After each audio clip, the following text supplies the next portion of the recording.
Hi friends, ఎట్లున్నారు? చాలామంది అయితే అడుగుతున్నారు క్రిప్టో కరెన్సీలో మన ట్యాక్స్ కట్టాలన్నా బ్రో, కడితే నిజంగానే మనకు ఇన్కమ్ ఎంతైనా ఎర్నింగ్ చేసుకోవచ్చు అని చెప్పేసి చాలామంది అయితే అడుగుతున్నారు. ఈరోజు మన వీడియోలో మీకు డీటెయిల్గా ఎక్స్ప్లెయిన్ చేస్తాను. వీడియోని ఎక్కడ కూడా స్కిప్ చేయకుండా చూడండి. ఒకవేళ ఎవరైనా సరే క్రిప్టో కరెన్సీలో, అది వర్జిన్ యాప్స్ అయినా కావచ్చు, లేదంటే మన బైనాన్స్ అయినా కావచ్చు, DCX కాయిన్స్ కావచ్చు, లేదంటే ఏదైనా కావచ్చు, ఏ యాప్ అయినా సరే క్రిప్టో కరెన్సీకి సంబంధించినది ఏదైనా సరే, మీరు అక్కడ కనుక మీరు ట్రేడ్ చేస్తే కనుక ఖచ్చితంగా మీరు గవర్నమెంట్కి ట్యాక్స్ అనేది పే చేయాలి. ఎలా పే చేయాలి? ఎగ్జాంపుల్, మనము డాలర్స్ అనేది కొనుక్కున్నాము, అప్పుడు మనం ట్యాక్స్ పే చేయాల్సిన అవసరం లేదు. కానీ డాలర్స్ సేల్ చేయకుండా ఉంటామా? ఖచ్చితంగా డాలర్స్ సేల్ చేయాలి. మనం సేల్ చేసినాక మాత్రం ఖచ్చితంగా 30% ట్యాక్స్ అనేది మనం పే చేయాల్సి ఉంటుంది. అది ఎక్కడ కౌంటింగ్ అవుతుంది అంటే, మన పాన్ కార్డ్ అనేది ఇచ్చుంటాం కదా, బైనాన్స్ ఓపెన్ చేసేటప్పుడు కానీ, లేదంటే ఏదైనా క్రిప్టో కరెన్సీ ఓపెన్ చేసేటప్పుడు కానీ మన పాన్ కార్డ్ ఇచ్చేది ఉంటాం కదా, పాన్ కార్డ్ ఇచ్చేసినప్పుడు మనకు అక్కడ డీటెయిల్ అనేది కౌంట్ చేసుకుంటుంది అనమాట. ఇది RBI కానీ, లేదంటే పెద్ద దాంట్లో కానీ, అతి పెద్ద దాంట్లో కానీ ఇది కౌంటింగ్ అవుతూ ఉంటుంది. ఓకేనా? ఎప్పుడైతే మనం ట్యాక్స్ కట్టాలి అని వస్తుందో అప్పుడు దాంట్లో క్రిప్టో కరెన్సీ కూడా యూజ్ చేశారు అనేది వాళ్ళ దాంట్లో తెలుస్తుంది. అప్పుడు మాత్రం వాళ్ళు ఖచ్చితంగా చెప్తారు 30% ట్యాక్స్ అనేది మీరు పే చేయాలి అని వాళ్ళైతే చెప్తారు. సో మీకు ఒకటి చెప్తున్నాను, గుర్తుపెట్టుకోండి. లాస్ అయితే మాత్రం, ఒకవేళ మీరు క్రిప్టో కరెన్సీలో లాస్ అయినారనుకోండి, అప్పుడు మాత్రం మీరు ₹1 ట్యాక్స్ కట్టాల్సిన అవసరం అయితే లేదు. కాకపోయినా మీరు ఇది మన ట్రాన్సాక్షన్ చేసి ఉంటారు కదా దాంట్లో క్రిప్టో కరెన్సీలో, దానికి మాత్రం 1% TDS అనేది కట్టాల్సిందే. ఇది కంపల్సరీ. ఓకేనా? ఒకవేళ ట్యాక్స్ అండ్ దాని జోలికి వస్తే మాత్రం ట్యాక్స్ కూడా కట్టాల్సిందే. అది ఎప్పుడు ప్రాఫిట్ వచ్చినప్పుడు మాత్రమే. ప్రాఫిట్ లేదు, లాస్లో ఉన్నామంటే మాత్రం ట్యాక్స్ కట్టాల్సిన అవసరం అయితే లేదు. మీరు అనుకోవచ్చు, మరి మేము లాస్ అయితే ఎవరిని అడగాలి అనేది మీరు కూడా అనుకోవచ్చు.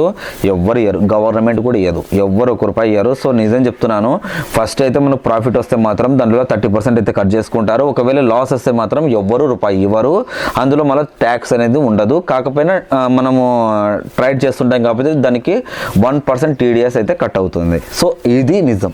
ఓకేనా? చాలామంది అయితే అనుకుంటుంటారు, అరే లేదు కదా, నన్ను ఎవరు చెక్ చేస్తారులే అని చాలామంది అయితే అనుకుంటారు. కానీ అది ట్యాక్స్లో మాత్రం పక్కాగా కౌంటింగ్ అవుతూ ఉంటుంది.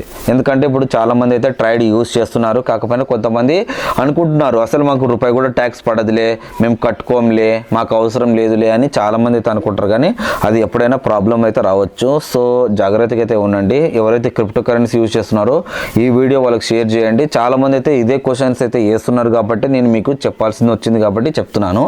బట్ ఇక్కడ ఇంకొక చిన్న ప్రాబ్లం కూడా ఉంది. ఇప్పుడు క్రిప్టో కరెన్సీ మనం యూజ్ చేసినప్పుడు మనం P2P అనేది అయితే ఉంటుంది కదా, అందులో P2P మనం యూజ్ చేస్తాం. కాకపోయినా అన్నోన్ పర్సన్, ఇప్పుడు ఎగ్జాంపుల్ నాతో డాలర్స్ సేల్ చేస్తాను, అన్నోన్ పర్సన్ ఏం చేస్తారంటే వాడు మనీ ఎక్కడి నుంచి వచ్చిందో తెలియదు, వాడు చక్కగానే మనకు పంపిస్తున్నాడో కూడా తెలియదు. ఆ మనీ మన అకౌంట్లో పడంగానే అకౌంట్ ఫ్రీజ్ అవుతుంది. ఆ అకౌంట్ ఫ్రీజ్ అయితే మాత్రం చాలా పెద్ద పెద్ద తలకాయ నొప్పులు అవుతాయి. ఎందుకంటే సైబర్ క్రైమ్ కంప్లైంట్ పడతాయి, సైబర్ సైలెంట్ పడతాయి. సో మీ అకౌంట్ మీద క్రైమ్ ఉందని చెప్పేసి అంటారు బ్యాంకులకు వెళ్తే. సో ఇలాంటివి జరుగుతూ ఉంటాయి. బట్ ఏం చేయలేం, ఎందుకంటే వాళ్ళకి ఇప్పుడు మనకు మనీ పంపించేతోడు ఎక్కడి నుంచి పంపిస్తున్నాడో తెలియదు. ఏమనంటే మీ మీద కంప్లైంట్ పడిందని అంటారు. సో ఇలాంటి రిస్క్లు అయితే చాలా ఉన్నాయి. జాగ్రత్తగా అయితే ఉండండి. సో ఈ వీడియో ఎవరు షేర్ చేయాలంటే, మీ బైనాన్స్ కానీ క్రిప్టో కరెన్సీ సంబంధించిన ఎవరైనా సరే వాళ్ళకి ఈ వీడియో షేర్ చేయండి.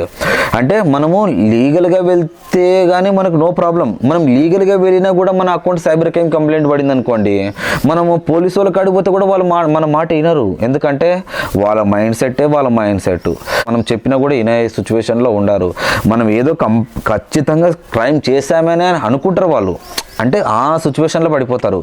సో అందుకే చెప్తున్నాను, కొంచెం జాగ్రత్తగా అయితే ఉండండి. మనం ఎవరు చెప్పినా కూడా మాట తోలే అయితే లేరు. So thank you so much. ఈ వీడియో మీకు ఏమనిపించిందో నాకు తెలియదు, ఖచ్చితంగా కింద కామెంట్ చేయండి.